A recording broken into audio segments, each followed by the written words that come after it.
Scene 4. One team of officers had been meticulously analyzing CCTV footage, and after extensive work, they finally made a breakthrough. Meanwhile, a second team had been tracking his mobile tower locations.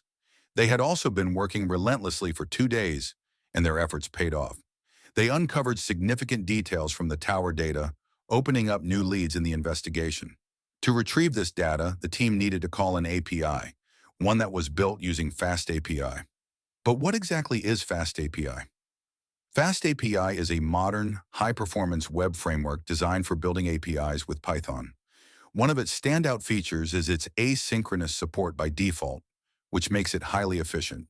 It also comes with automatic API documentation, built-in request validation and serialization, and a powerful dependency injection system.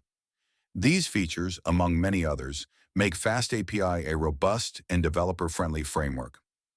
Now let's take a look at how this API was built using FastAPI. The project is structured with a main folder named API, which contains 3 key components: const, modules, and app.py. The core application logic resides in app.py. Inside the const folder, there's a large JSON file named towerdata.json. This file holds detailed information about all the towers and devices. The modules folder contains a Python file called getTowerData.info.py. Within this file, there's a crucial function, getDeviceDataLatest. This function accepts a device ID as input, specifically the ID of the missing person's device. Here's what happens. The function reads through the towerdata.json file, loops over each record, and filters out only the relevant data. It checks if the device ID in each record matches the one provided. If it does, that record is considered valid and returned.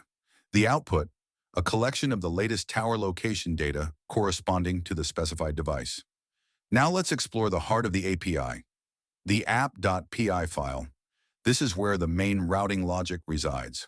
First, FastApp is imported to set up the web application. To access functions from another Python file located in a different directory, the script uses .pathinsert, allowing cross-directory imports.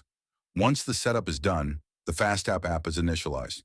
Then come the route definitions. There are 2 main routes. The first one is the home route.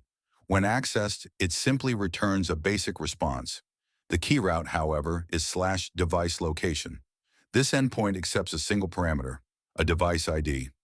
When a device ID is passed to this route, the app invokes the previously discussed function to retrieve the corresponding tower location data.